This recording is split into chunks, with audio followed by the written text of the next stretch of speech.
Bonjour, je suis ravie de vous retrouver dans cette nouvelle vidéo. Une vidéo un peu différente, une vidéo dans laquelle je voulais vous proposer un décryptage. Le décryptage d'un commentaire agressif. Ce qu'il y a d'important en fait, de pouvoir mettre finalement en face d'une phrase les comportements qui sont associés. Par exemple, lâcheté, dénigrement, diffamation, culpabilisation, triangulation. Pourquoi je vous propose ça? Parce que bien souvent dans le quotidien, lorsque nous avons affaire à un ou une pervers narcissique, nous allons subir une avalanche de choses, de termes pour lesquels nous n'avons pas le temps finalement d'analyser, de discerner, et là on va prendre le temps de se poser et de le faire calmement pour que finalement cette démarche puisse être en vous et qu'elle se fasse peut-être progressivement, un petit peu automatiquement. Et pourquoi faire cela? Pour finalement mettre à jour des comportements toxiques, des choses que vous ne voulez pas et que vous êtes tout à fait en droit de refuser. Parce que même si on n'aboutit pas au diagnostic complet de perversion narcissique, il peut y avoir un tel cumul de comportements toxiques qu'il serait bon de passer son chemin.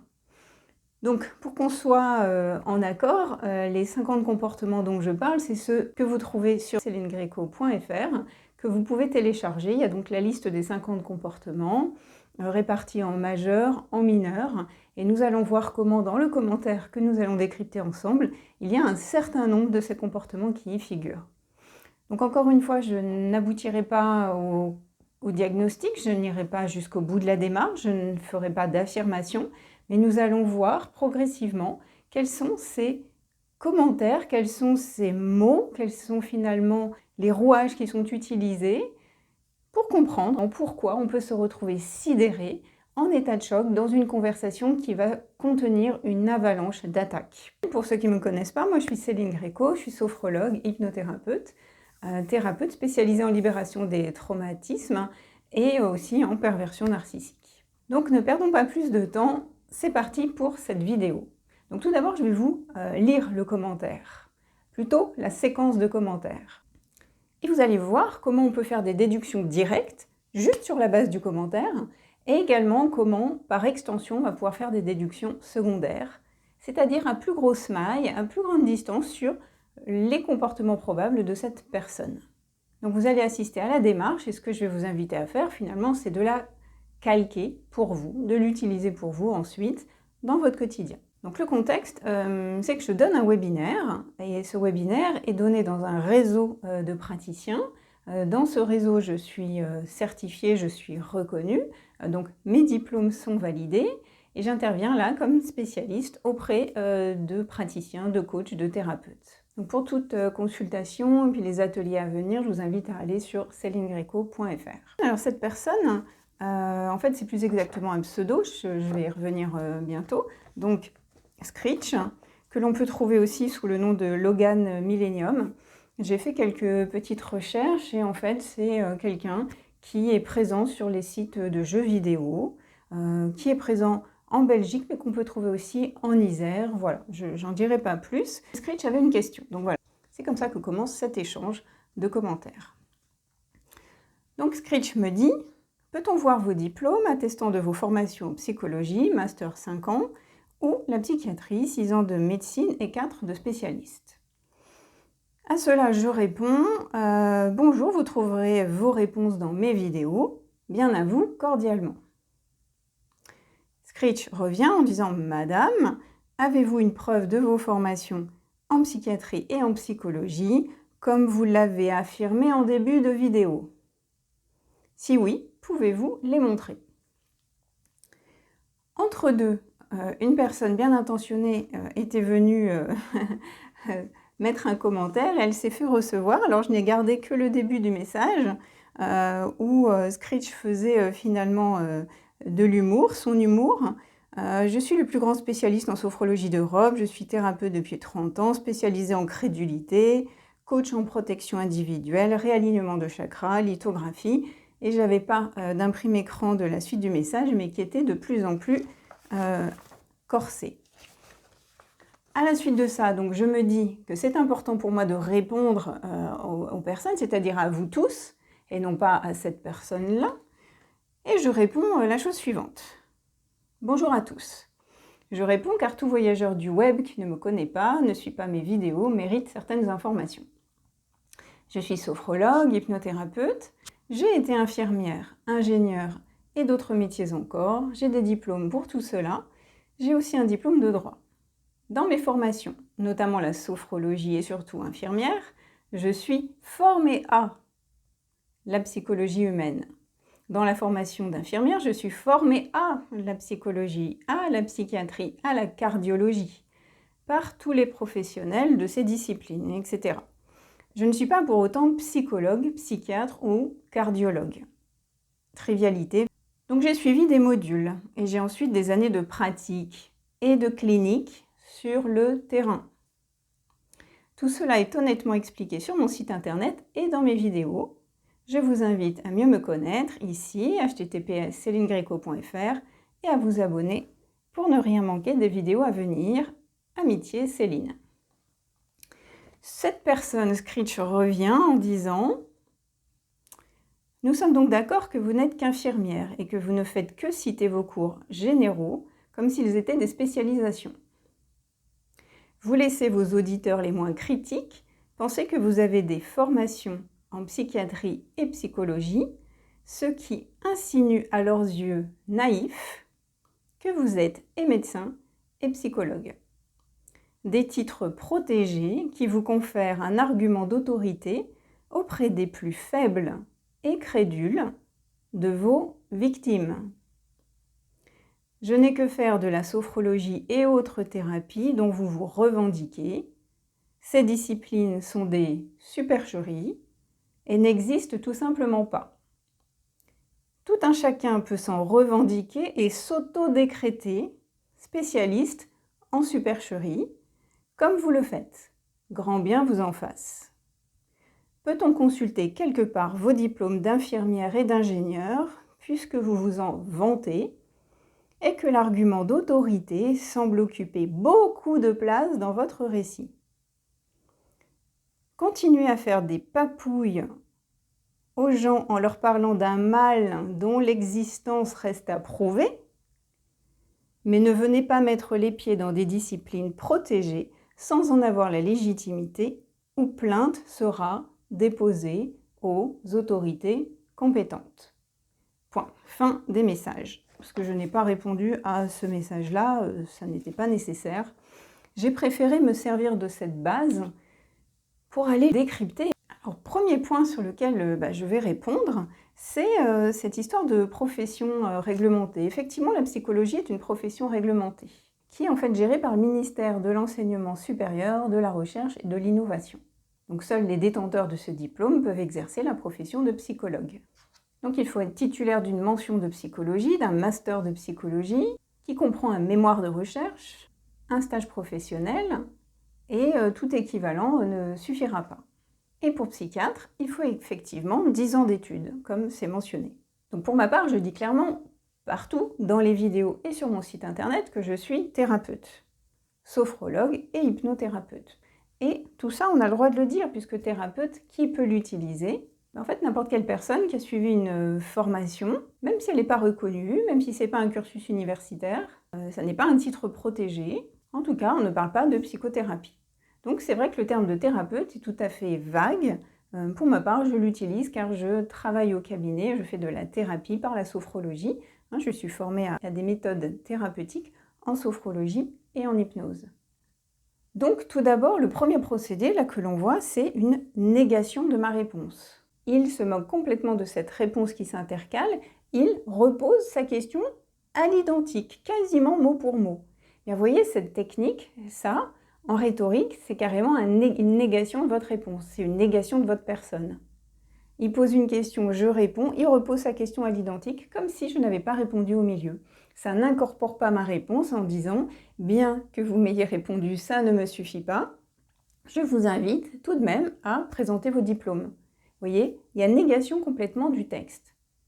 Ce procédé, mine de rien, et qui passe sous les radars, voilà, c'est aussi un comportement, ça passe sous les radars ce procédé, mais c'est une négation de ma réponse. La personne ne m'écoute pas. C'est un procédé de dénigrement, elle n'a pas considéré ma réponse, elle n'avait pas de valeur à ses yeux. Sur la réponse ensuite d'une personne qui est abonnée à la chaîne, et qui avait intercalé une réponse, là on y voit aussi de l'agressivité, du sarcasme, de la méchanceté. D'ailleurs la personne a retiré son message ensuite.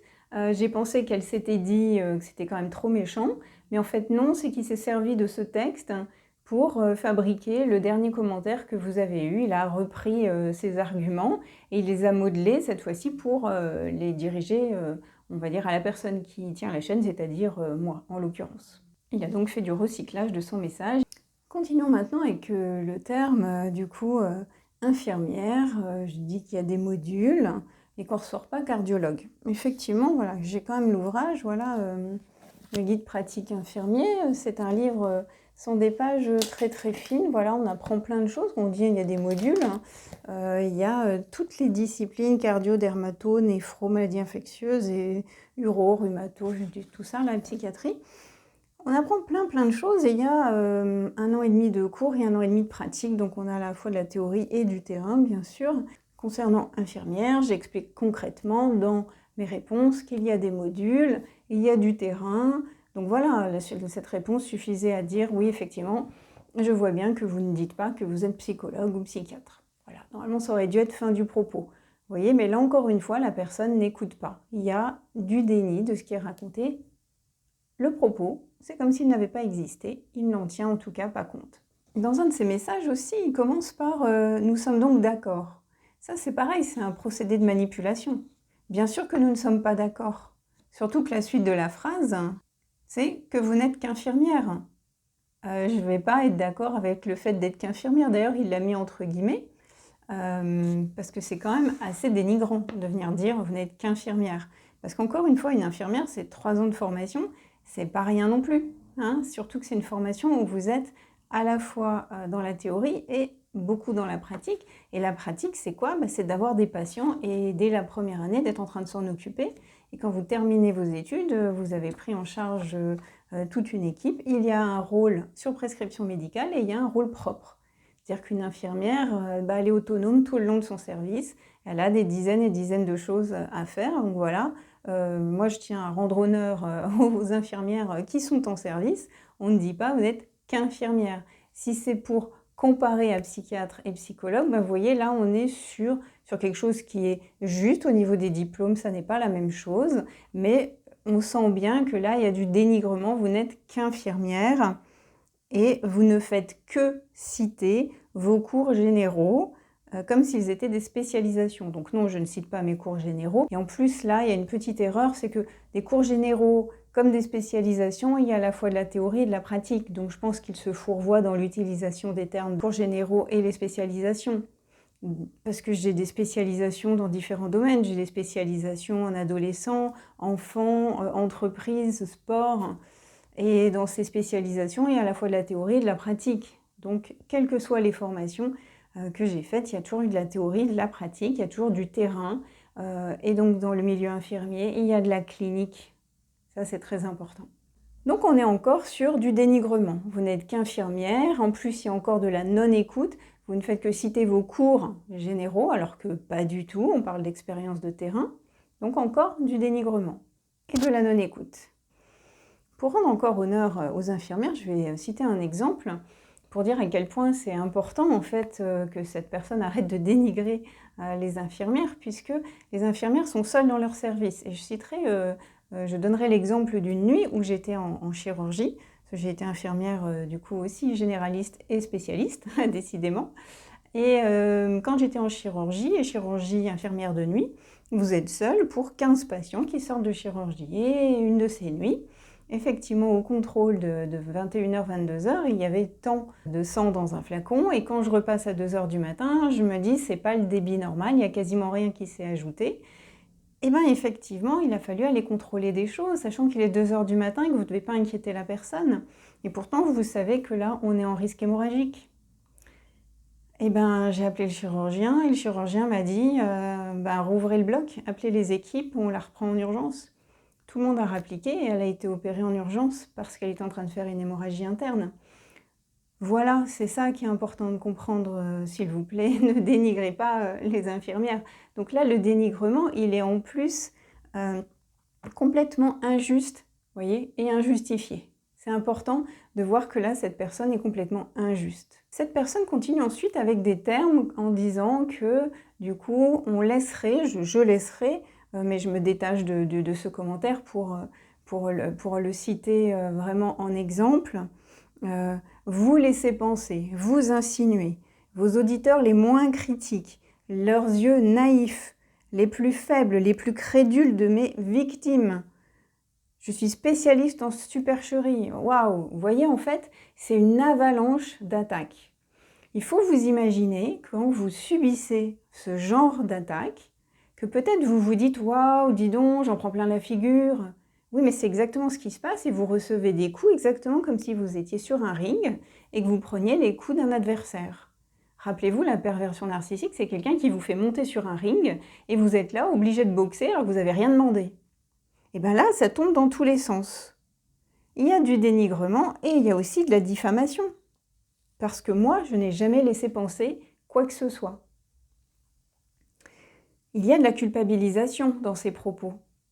Il me rend coupable d'avoir fait ceci ou d'avoir fait cela, ce qui est complètement faux et encore une fois, injuste. Ensuite, il utilise le mot victime. Alors important, une victime, je vais vous lire la définition, c'est une personne ou une entité qui a subi un préjudice ou un dommage physique, matériel ou moral. Elle subit les mauvais traitements, les injustices d'autrui ou subit les conséquences d'un accident, d'une catastrophe, d'un cataclysme. Vous voyez en quoi, là, c'est pareil, c'est un propos complètement mensonger. Je n'ai en aucun cas des victimes. Moi, je ne fais pas de victimes. Par contre, un ou une pervers narcissique, ça fait des victimes parce que ça cause des dommages psychiques, psychologiques, émotionnels. On remet les choses dans leur contexte. Donc vous voyez, il est en train de faire un transfert, là, il me transfère dessus que moi je fais des victimes. Moi, je ne fais pas de victimes. Moi, je suis thérapeute et j'aide les personnes. Est-ce que cette personne, en revanche, fait des victimes? Point d'interrogation. Donc je reviens rapidement, c'est pareil, il y a une négation de l'expérience clinique et de l'expérience de terrain, en venant ramener au fait que je n'aurai que des connaissances générales. Ça, c'est aussi du dénigrement. Et puis, c'est complètement mensonger. Vous voyez, on n'est qu'à un petit bout de cet échange et du message, et ça a déjà tapé dur, hein, dans tous les sens.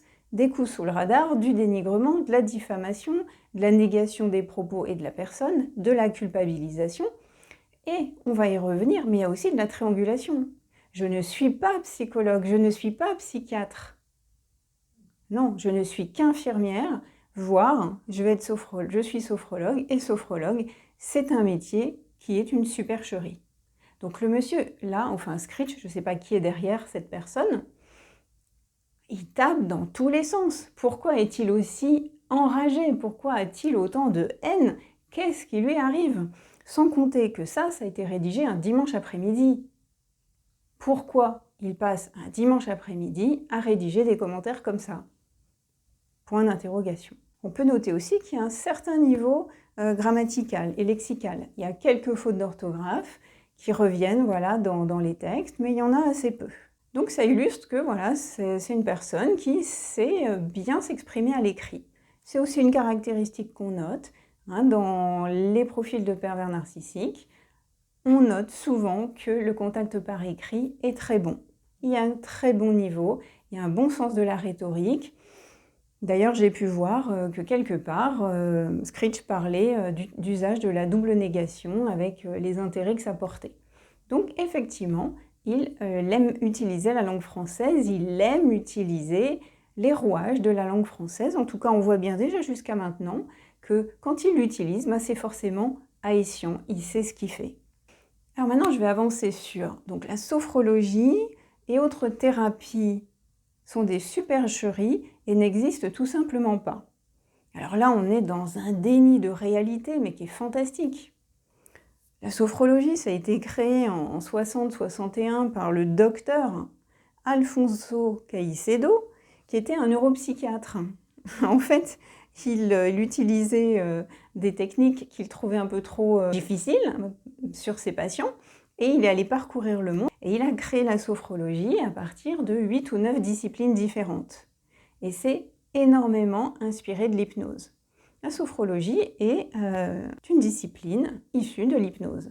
Donc la personne, là, on voit qu'elle fait preuve d'une incompétence et incapable d'aller chercher des informations. C'est quand même assez aberrant. Il suffit d'1 minute sur Google pour savoir que la sophrologie, c'est une science, c'est la logie, hein, c'est la science de l'esprit harmonieux, c'est reconnu par l'État. Moi, je paye mes URSSAF en tant que sophrologue, j'ai un code NAF, un code professionnel de déclaration. Donc c'est une aberration totale, mais cette personne a tellement envie de venir cracher sur la sophrologie qu'il en arrive à dire n'importe quoi. Alors là, c'est de la pleine diffamation. Et donc ce point, en fait, est quasiment le plus grave. Vous voyez, c'est quelque chose qu'on peut trouver, qui existe, qui est reconnu. Ça fait 60 ans qu'on utilise la sophrologie, et la personne se permet en public, comme ça, de venir déclarer que pour lui, ça n'existe pas et c'est une supercherie. Est-ce que ce serait pas un bon gros déni de réalité, ça? Il ne veut pas reconnaître la sophrologie. Dans son monde à lui, dans son univers, la sophrologie est une supercherie, n'existe pas. Supercherie, le mot est fort. Est-ce que là aussi, il est en train de faire un transfert? Est-ce que c'est lui qui fait de la supercherie et qu'il envoie ça sur tout ce qu'il veut dénigrer? Je n'en sais rien, je me pose la question. Donc jusqu'à maintenant, on a quand même vu du déni de réalité, de la culpabilisation, de la triangulation, du dénigrement, de la diffamation, de la négation de l'existence de la personne, des coups sous le radar. Voilà, on a déjà vu ça jusqu'à maintenant, mais continuons. Et je voudrais apporter du coup une information qui là va être au service des sophrologues. C'est qu'il y a des spécialisations en sophrologie et j'en ai une notamment moi en sport. Et cette spécialisation en sport m'a permis de travailler il y a quelques années de ça avec Mathilde Bernard. Il y a d'ailleurs une vidéo sur la chaîne YouTube, ça doit être une des plus anciennes vidéos. La jeune Mathilde était déjà championne de France de BMX. J'avais été mise en relation avec elle par la championne olympique Anne-Caroline Chausson. Donc je me retrouve à travailler avec Mathilde qui avait eu un traumatisme crânien. Il y avait eu tout un contexte difficile. En tout cas, elle ne parvenait plus à sauter le début de son parcours, c'est-à-dire sauter la double bosse. Eh bien, j'ai travaillé avec Mathilde, avec son entraîneur. J'ai été à certains entraînements où il y avait des autres champions de France, des autres champions d'Europe, et tout le monde m'a partagé les blocages de Mathilde, et on a travaillé dur avec Mathilde par des techniques de sophrologie. Et un jour, en championnat d'Europe, elle a ressauté la double bosse parce qu'elle a aussi énormément travaillé ses méthodes de sophrologie. Ça n'est pas une supercherie, c'est au contraire un outil absolument fantastique qui permet de lever des traumatismes. Alors là, c'est la passionnée qui reparle. Je reviens au sujet de cette vidéo, de venir décrypter ce commentaire douteux. Et là, je vais enchaîner avec quelque chose qui doit vraiment vous avoir secoué. Cette personne parle de perversion narcissique comme d'un mal dont l'existence reste encore à prouver. Là, j'ai envie de vous dire, c'est le pompon. La perversion narcissique, j'en parlais dans la vidéo précédente, et c'est pas pour rien que j'en parlais dans la vidéo précédente, c'était pour citer Paul-Claude Racamier, psychiatre, qui est le premier à avoir parlé de perversion narcissique, 1987. Et depuis, il y a des ouvrages dans tous les sens, et oui, j'ai constaté, puisque je me mets à jour toujours dans mes connaissances d'infirmière, il y a quelques années, j'ai acheté des mises à jour en pathologie infirmière, parce que j'aime ça. Et qu'est-ce que j'ai découvert? Parce que dans ma formation d'infirmière, il n'y avait pas la perversion narcissique. Et bien là, on est dans le module psychiatrie et dans les processus psychopathologiques, là, sur cette page. Alors attendez que je remette la main dessus. Ici, là, vous trouvez quand même perversion narcissique. C'est quand même rentré au programme de psychiatrie, le processus psychopathologique dans la nouvelle formation, chapitre 16, perversion narcissique. Ça veut quand même dire que tout le monde parle de perversion narcissique dans tous les ouvrages officiels. Parce que, soyons sérieux 2 secondes, mais le diplôme d'infirmier, c'est un diplôme d'État, hein, donc c'est sacrément reconnu par l'État, cette affaire. Ça veut dire que l'État reconnaît un diplôme qui parle de perversion narcissique. Et vous voyez en fait cette personne qui est capable de nier l'existence de la perversion narcissique, alors que c'est connu depuis des décennies et qu'il y a des chaînes YouTube dans tous les sens, Tout le monde parle de ça, des psychologues, des psychiatres, des victimes, parce que tout le monde est légitime à parler de perversion narcissique. Il y a les professionnels, mais les victimes ont aussi toute légitimité à en parler. Cette personne est capable de nier l'existence de la perversion narcissique et de la sophrologie. Ce sont des choses que l'on vérifie en 1 minute sur Internet. Donc autant vous dire que si vous êtes en échange, en communication avec quelqu'un en face de vous, dans votre quotidien, vous êtes approché ou vous côtoyez quelqu'un qui est capable de nier des réalités vérifiables, vous allez franchement devenir fou. Vous voyez bien dans vos correspondances, dans vos communications, si vous avez affaire à quelqu'un qui nie une réalité, qui vous dénie, qui est dans la diffamation, qui vous triangule, qui vous culpabilise, qu'est-ce que vous voulez avoir à continuer d'échanger avec cette personne? Faites next, next pour ceux qui ne me connaissent pas. Quand je dis next, ça veut dire on laisse tomber cette personne et on va à la rencontre d'une autre personne qui sera bien meilleure pour votre vie. Alors juste pour rigoler, j'ai tapé perversion narcissique et expert en perversion narcissique sur Internet. Je trouve Pascal Couderc, psychologue, clinicien et psychanalyste, il en parle depuis 2010. Chantal Paoli-Texier, évidemment Jean-Charles Bouchot, tout le monde le connaît, Dominique Barbier, Isabelle Nazaragar, qui est aussi extrêmement connue. Ils sont psychiatres, thérapeutes, et ils vous livrent des conseils, des conclusions pour se protéger des pervers narcissiques. Bon, c'est pas à vous que je vais le dire, vous savez très bien évidemment, que tout ça existe. Là, on est dans un déni à 10 sur 10 pour cette personne. Donc, ça ne sert à rien de discuter avec quelqu'un comme ça. Vous n'aurez jamais d'échanges constructifs. C'est pour ça, en fait, que ça termine forcément dans une impasse, une conversation avec quelqu'un qui se comporte de la sorte. Je voulais revenir sur une chose que je n'ai pas citée avant, c'est que la sophrologie est une supercherie, ça s'appelle de la diffamation. Et en fait, c'est punissable de 12 000 € d'amende. Parce que la diffamation consiste à proférer de manière intentionnelle des propos portant atteinte à l'honneur et à la dignité d'une personne. C'est une infraction pénale lourdement sanctionnée lorsqu'elle est publique. La loi punit plus sévèrement la diffamation publique parce qu'elle est portée à la connaissance du public et qu'elle porte donc gravement atteinte à la personne qui l'a subie. Donc il y a à la fois diffamation sur la sophrologie, donc si on avait son nom à cette personne, elle aurait des ennuis avec tous les sophrologues de France. Et puis moi aussi, je suis du coup d'une supercherie, et même plus bas, il va dire que je fais des papouilles. Donc ça, c'est du dénigrement complet. Et comme je vous disais, cette personne s'exprime sous pseudo. Donc là, de nouveau, qu'est-ce qu'on a en face? Lâcheté. Qu'est-ce que c'est que ça, en fait, sous pseudo, de venir calomnier comme ça, dénigrer, trianguler, culpabiliser, dire toutes les méchancetés, là, toutes ces couleuvres qui sont sorties de ses doigts, sous un pseudo. Elle est capable de tout, cachée derrière un pseudo. Autre donc dénigrement que cette fois-ci j'ai regroupé et qui donc dénigre, là en l'occurrence c'est ma personne, mais moi je me désolidarise de ça. Donc il dénigre du coup la personne qui n'est qu'infirmière, qui s'auto-décrète spécialiste en supercherie, qui fait des papouilles, qui est spécialiste en crédulité, en réalignement de chakras, en lithographie. C'est une technique d'impression à plat d'un dessin réalisé sur une pierre. Mais où va-t-il chercher tout ça? Il ou elle, on ne sait jamais. Oui, sur les diplômes, en fait, j'ai trouvé ça intéressant de coupler le fait que, du coup, cette personne disait « Présentez-moi vos diplômes ». Alors là, j'avoue que j'ai aucune envie de lui présenter mes diplômes, c'est pour ça que je ne le ferai pas. Par contre, c'est vrai que j'en ai réuni aujourd'hui plusieurs et que j'ai numérisé. Et je me dis, en fait, j'ai été jusqu'à numériser plus de diplômes parce que j'ai pensé à ce qu'avait dit cette personne et je me suis dit que ça allait être bien utile pour moi un jour, peut-être bien d'avoir tous ces diplômes réunis. Donc, je rebondis sur ce que la personne dit.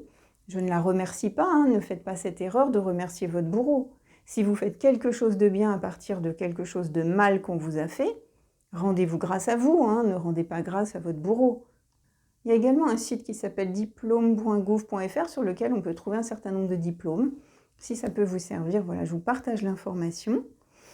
Et puis après, c'est une question que j'ai. Je me demande si cette personne, elle ne serait pas un peu jalouse aussi, parce qu'elle me dit que je me vante, parce que j'ai cité à un moment donné le diplôme d'ingénieur, et sa phrase, c'est que c'est un argument d'autorité qui prend beaucoup de place dans mon récit.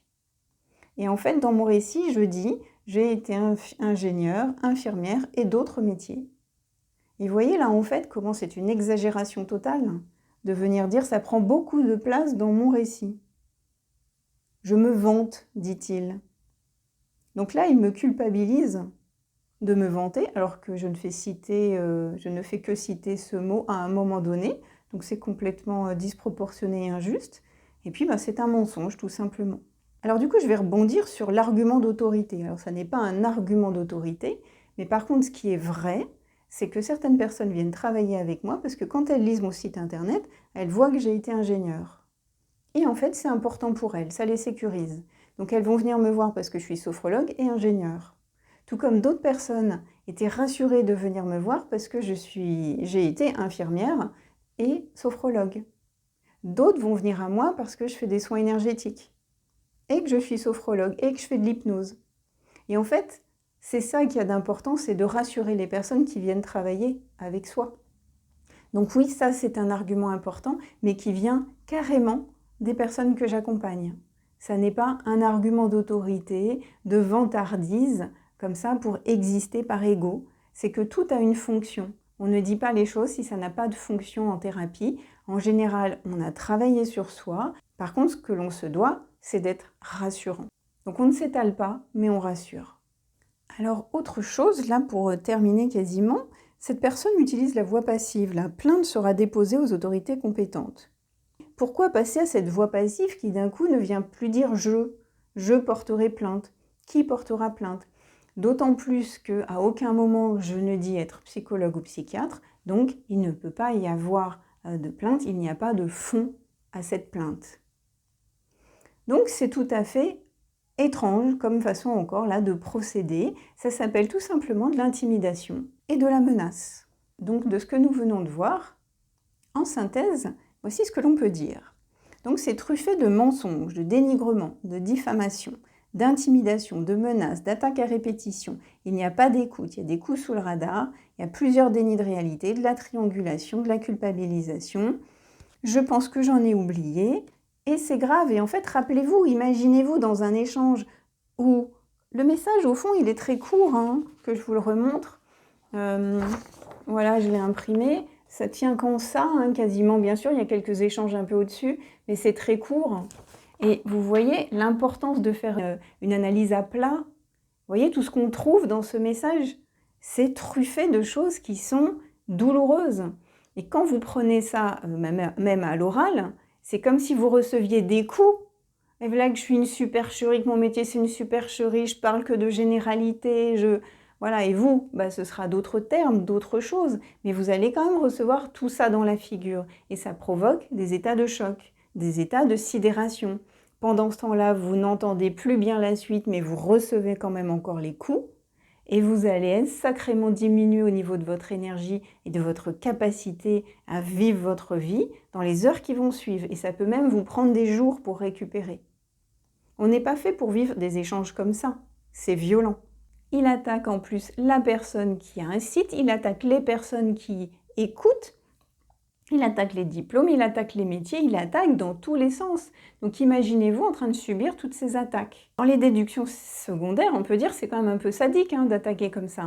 Et puis, il n'y a pas d'empathie, puisque là, pour faire ça, on n'est pas en train de s'occuper de ce que la personne va ressentir. Donc voilà, je trouvais intéressant, sur un texte aussi bref, de vous montrer toutes les analyses que l'on peut faire. Et donc n'hésitez pas à prendre des messages que vous avez reçus et à venir associer ça, de la culpabilisation, de la triangulation, du dénigrement. Et honnêtement, si vous trouvez ça dans les messages, next. Si vous pouvez, encore une fois, si c'est difficile de sortir de la relation, prenez votre temps, vous êtes une belle personne, mais préservez-vous, c'est important. On ne sortira jamais gagnant d'une relation de perversion narcissique, parce que ce genre de choses, ça va vous arriver tous les jours dans la figure, avec en plus à certains moments du love bombing, ce qui fait que vous allez réouvrir votre cœur, vous allez sécréter de la dopamine, des endorphines, de la sérotonine, être heureuse, et bim, derrière il va y avoir des attaques. Et c'est ça qui fait beaucoup de mal. Voilà, donc dites-moi si ça vous a plu, cette analyse, dites-moi si vous en voulez d'autres. Et puis j'avais aussi envie de vous demander, dites-moi en commentaire si vous êtes intéressé par d'autres analyses, et peut-être même de m'envoyer directement des commentaires que vous avez, des messages ou des conversations que vous avez pu enregistrer, et puis de taper quelques mots, et puis de voir si ça peut être intéressant pour plus de personnes de décrypter comme ça des comportements, et puis finalement vous voyez par association les 50 comportements, de voir si vous en trouvez certains. Pourquoi faire ça? Soit parce que vous allez arriver effectivement à vous dire que le ou la personne que vous analysez est pervers narcissique, soit de vous dire quand même, je ne sais pas si la personne est pervers narcissique, mais il y a trop de comportements toxiques, maintenant je le vois, c'est flagrant, il y a culpabilisation, triangulation, mauvaise foi, dénigrement, et c'est trop pour moi. Donc je vais arrêter cette relation et je vais essayer d'aller me faire une vie en tournant la page, et une vie restaurée et pleine de sens. Voilà, n'hésitez pas à liker la vidéo si ça vous a plu, et puis à la partager à toute personne qui hésite, qui cherche, qui ne sait pas, et qui pourrait être intéressée par ce décryptage. Portez-vous bien et je vous retrouve bientôt. Au revoir.